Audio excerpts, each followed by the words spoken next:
All right, Black Goose TV family. Canelo Alvarez is once again making headlines. And once again, it's because he is one of the most fearless boxers right now in today's game. I know he's also one of the most criticized boxers.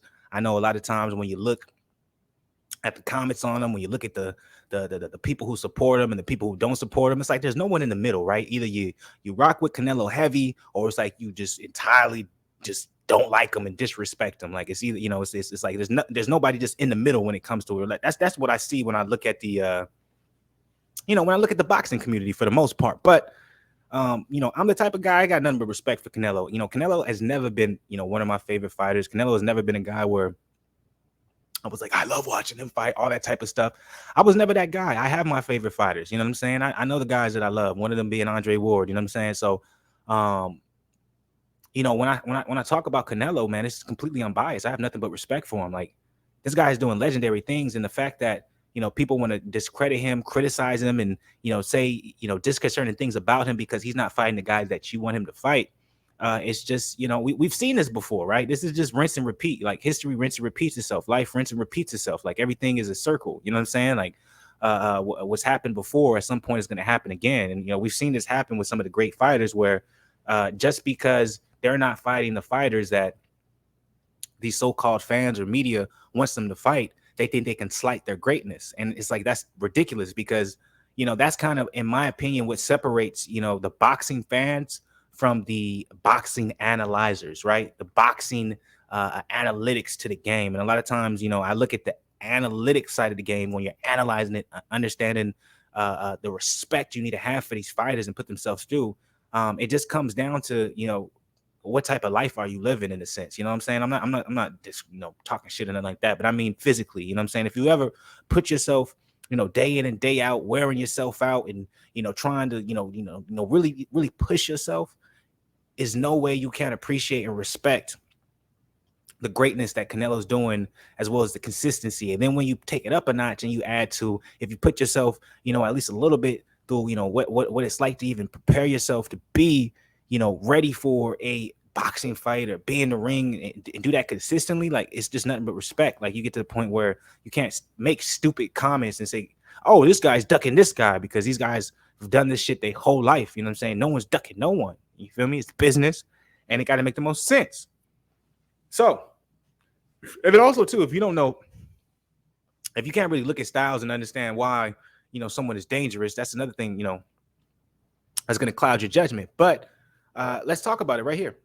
This particular article I thought was very, very, very, very interesting. The reason why I think it's very interesting because you guys remember I touched on the fact that there's going to be a third fight with DAZN. Now, there's a lot of misinformation out there when it comes to a lot of the boxing community when it comes to his third fight. And a lot of people are saying Andrade is probably a possible option and probably one of the most heaviest favorite options. Well, you guys know, if you're part of the Black Goose TV family, we know that's absolute bullshit. Andrade is not even close in the atmosphere when it comes to that third fight. He's not even in contention for it. So get that shit out of you guys' mind. The only people who are in contention for it, per Eddie Hearn, is Makabu and John Ryder. And I already told you guys why I feel like it's John Ryder, because I feel like he understands that him beating Bivol and beating Triple G for a third time is going to be absolutely legendary for his resume. So it only makes sense for his last fight to be something where it's not too tough, but he can kind of keep his consistency and keep his, the muscle memory going. And he's going to go into 2023 probably looking to make an even bigger year, right? And how do you make a bigger year out of that? And my prediction, my guess was fight Makabu for that cruiserweight title. And then afterwards, most likely you're going to end up, deciphering between David Benavidez and Demetrius Andrade. That's what I personally think, right? Unless Charlo does something crazy when it comes to if the fight is a legit and official. If he does something crazy against Jaime, maybe, possibly. But even then, I'm like, you're fighting Mwangi. He's with Golden Boy Promotions. Canelo's not going to really reward you for that because of his beef with Oscar. So, but, that was my prediction of what I thought. So, and then also even Eddie Hearn was like, Ryder seems like the more viable option for that third fight. This right here, this headline is very interesting because a lot of people, we have a name, two names possibly, but one name for sure that a lot of these boxing heads or these boxing fans and these fanboys are saying Canelo's ducking. One of them is Beterbiev, right? Or excuse me, Beterbiev, right?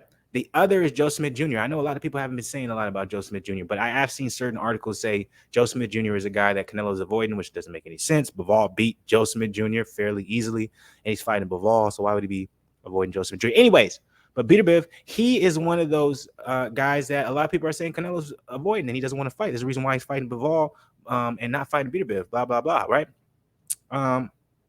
So that's an interesting thing. Now, how likely do I see him fighting the winner of Beterbiev versus Smith in December? Not too likely. How likely do I see him fighting the winner of Beterbiev versus Smith in 2023? Now we're talking a different story.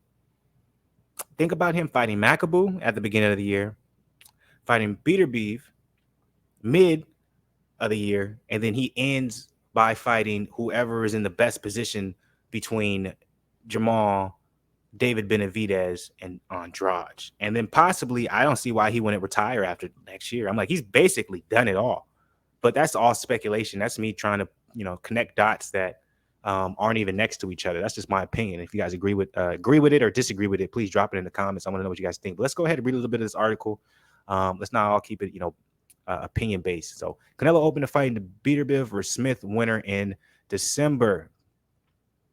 So Alvarez says he's open to the idea of facing the winner of that fight this December after he first deals with Bivol and Triple G.